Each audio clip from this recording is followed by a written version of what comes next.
that. I said, well, did you self-publish these books?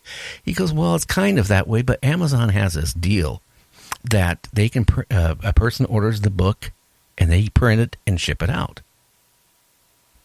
Yeah, create space. And I'm going, okay, I had you on the show for 2 hours. You haven't sold a book. You won't talk about your book because you're scared you're going to give any info about your book away. But you haven't sold one book in a year. Okay. Well, think about it this way. He's at least keeping your skills up. Yeah, but you can only talk about the idea of living dead and all this stuff, so much. I mean, I'll be honest with you. I started in radio in the mid-'70s, and I did talk shows, quite a few different ones at the beginning. And you know what? I never was sweating as bad as I was when it was really cold in the studio. Because I was scared. I just in my mind, I'm going, what am I going to do? And I kept looking at the clock, Sharon, and the arm wasn't moving. It was like it was standing still.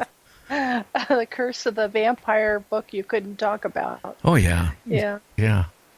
So, I mean, I'm amazed, and a lot of people, don't know how to market their books. They think they write a book and they got somebody to print it or they self-print it, but they don't know how to promote themselves.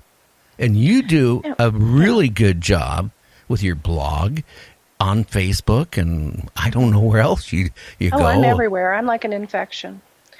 I think my whole thrust of my life, I was a communications major and an English minor, so really it was in my genes. I just need to communicate, and I need to try to bring information across. And mostly I work as a muse. I do things to try to get people to go, wow, that looks like fun. I could try that. And on my blog, even when I write about theories that I have going on and why, I give all the links so that people can go out and now pursue that knowledge on their own and come to their own conclusion, because they don't need to have my conclusion, but they may like to find the trail of breadcrumbs that I followed to figure out what they think of this possibility about the universe. So I am everywhere, and I engage people frequently, and I help people. And as a writer, promoting yourself, it's so different. It used to be in the old days, somebody would write a book and you'd never know what they look like. You don't know where they live. You don't know anything about their life. They're just this name on a book jacket. Nowadays, you have to sell the author in order to get the book to move. People want to know who wrote this. And they want to hear your voice, and then they go, oh, I really like what she's saying, or I really like his attitude, and then they want to buy your book. And so I've just put myself out there. I don't have any, I guess I just don't have any kind of blocks in my personality. This is who I am. This is how I am. I'm a little rambunctious. I have a ridiculous sense of humor. A little? Yeah, exactly. You're as bad. My humor. You're as bad. Somebody back about a month ago says I post as much as you do on Facebook. They just came right out and texted me that. They said, do you know, Gary, you promote your radio show as much as Sharon, promotes herself. And I go, oh, wow. I didn't realize that. Yeah, and I don't really have to do that much. Each day I'll just post, okay, here's a link to today's blog post. That's all. That's all you'll see. There won't be anything more about my blog or my books. I almost never, ever advertise my books. It's really just, I want to engage people on interesting things. I live a very X-Files life. I have access to information about things that are going on that would just shock people. And it's really hard to sleep at night sometimes with all this kind of, wow, I wish people knew about this. And so I try to present things to them in bits, sort of like slow disclosure, to get them kind of ready for a little more information. And I'll put a puzzle out there and I'll say, you guys solve it. What do you think it is? And I want to get intelligent conversation going. I want people to sit. It's a campfire to me. I want them to get around the campfire and everybody's telling this story. Each person down the line's telling a little more. And I want them to, get engaged and start thinking about the world like in a whole new way. I never go through the front door. I always go through a side window. Well, that really helps. I've been talking for the last 11 months, about, UFOs a lot. And, I really been talking about, ever since our president a couple of months ago kind of mentioned he wanted maybe to create a space force. And, I kind of, at that point, a lot of people were telling me, he's just saying that. That's Trump, right? I said, no, I don't think so. And, things started clicking in my mind. I knew Ronald Reagan. I was really young, but I knew him through a friend of mine because I'm sure you remember Rockford Files, the TV show. Yeah. Well, the star of that show, my dad served with him in Korea. And James Garner? Oh, yeah. And he would come up ever so often during the summer.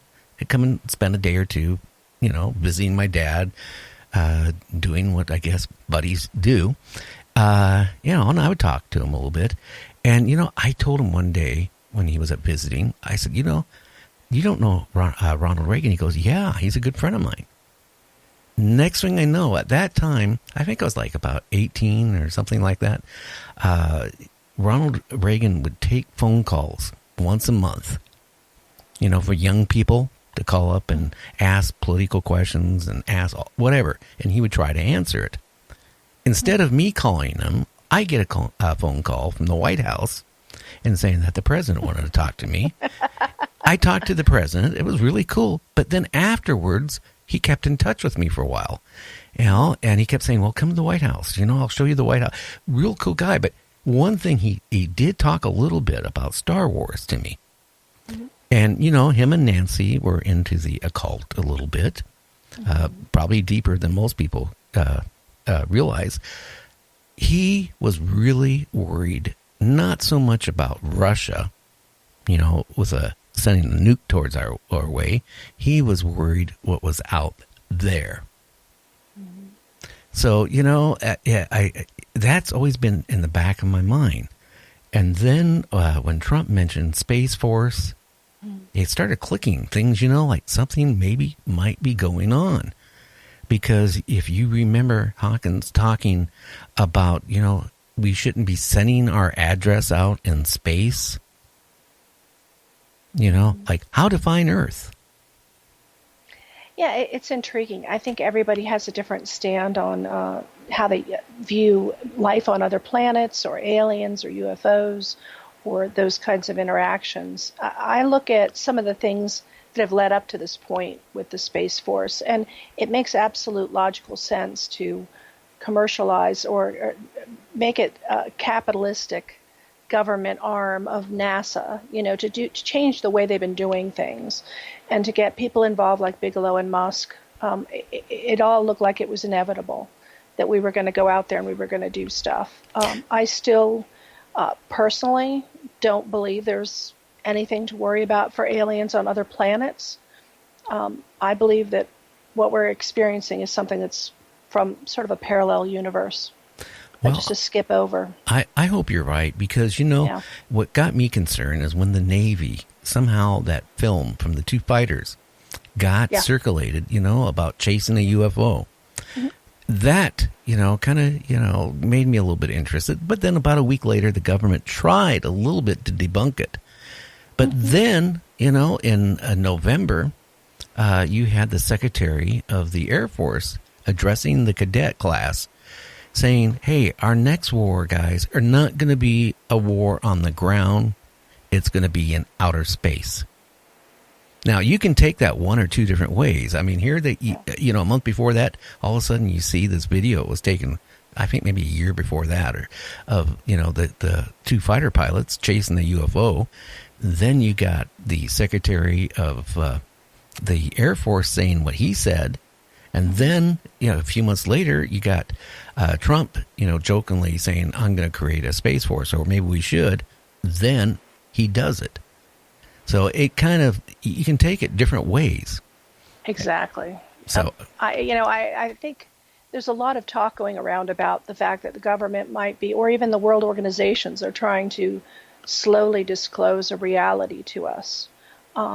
I have sort of a different viewpoint on it. I think we're being exposed more often now, and it might not be because the government is necessarily helping us to get used to the idea, but that whatever the outside entity is trying to give us some, signs.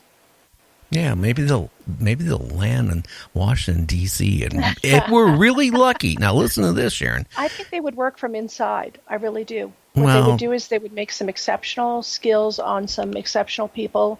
Some might say Musk is one of them. I don't know, but certain people have been given certain abilities that brought us to a whole new level, like Tesla. Oh yeah, Nikola Tesla. There's a great example of somebody that could have been tampered with in order to bring it to us from us. So we think it's our own technology, but basically they give us an advanced being with a directive, whether he's aware of it or not. And he's going to make changes. Yeah, and then when he passes on, right, the government sees all his everything, and it's maybe somewhere locked up. But it just makes you just wonder, why they didn't want it out. I mean, let's face it. Our last war in the Middle East was basically over oil the last 2 times, and they don't want you or me or your neighbor to have free energy. They don't, or near free, for example.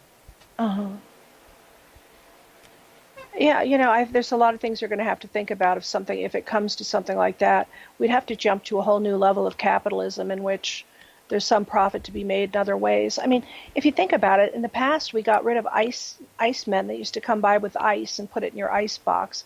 We got rid of the guys that would put coal down your chute. We got rid of the milkman. I mean, there's all kinds of, even our regular telephones became cell phones. There's a lot of different industries that were very large and we were really dependent on that we've had to get rid of and put to bed. But it just changes. It's like energy. Energy doesn't go away. It just changes. Finds a new place. Yeah. But you know what? I wouldn't mind if they could install this 2-foot by 2-foot box in my garage. It powered my house. They could charge me a license fee. I'd be happy to pay $1,000 a year if I could run my heat and run my lights and all that stuff. Hey, I'd pay the government $1,000 a year or whoever. They'd still make a lot of money. Absolutely. And that's something I guess they would have to really consider because there's a lot of logistics involved in something like that. You can't do it overnight. No, that's the whole problem. And that's why we're still on fossil fuels over 100 years later. Yeah. And you're probably selling oil rigs yet because of that. So, I mean... and I have oil leases that I'm invested in too. And I love the oil industry. It's in my blood. It's a passion. And the reason is, literally, we couldn't have these computers in front of us. We couldn't get to work. We couldn't get food to our grocery stores. We couldn't do anything without it. So we have to admit the dependence that we need it. It's incredibly vital. The whole world would fall apart without it. And we do have to transition. So at the same time, as an investor, I'm invested in disruptive technologies that could possibly take the place of oil. And I'm okay with that because I have a granddaughter. I want her to grow up in a world that doesn't smell like my world. Well, that's another thing. Earth changes is happening faster than, it just came out in the news. I was reading it back last night that the government was fully aware 10 years ago. We were in the change then, not now going into it. It was 10 years ago. It already started. And back then, they were even saying it was past the point where they couldn't turn it around. They might have been able to slow it down a little bit more. But I mean, you're looking in Antarctica, you're looking wherever. We're talking iceberg bigger than a lot of states. Just breaking off, and the sea level's gonna. Don't buy any property in Florida. Trust me, unless you want waterfront property. Oh, yeah. I mean, just look at some of our ancient finds. A great deal of them are right off the shore. They're places that used to be on the land, and now they're underwater. And we have climate change ever since the Earth began, and it's always going to happen. It's cycles. We go through this, many ice ages, heat and drought. It's not something the Earth hasn't seen before. No, but we just have such a population that we have to be much more aware of it. We can't just go shuffling over to the mountains. When the water levels go up, we've got a huge population. Yeah, but we have speeded it up, and that's the problem. And even New York, they're talking it's going to be a lot faster. Again, there's another place. Wall Street better find a new place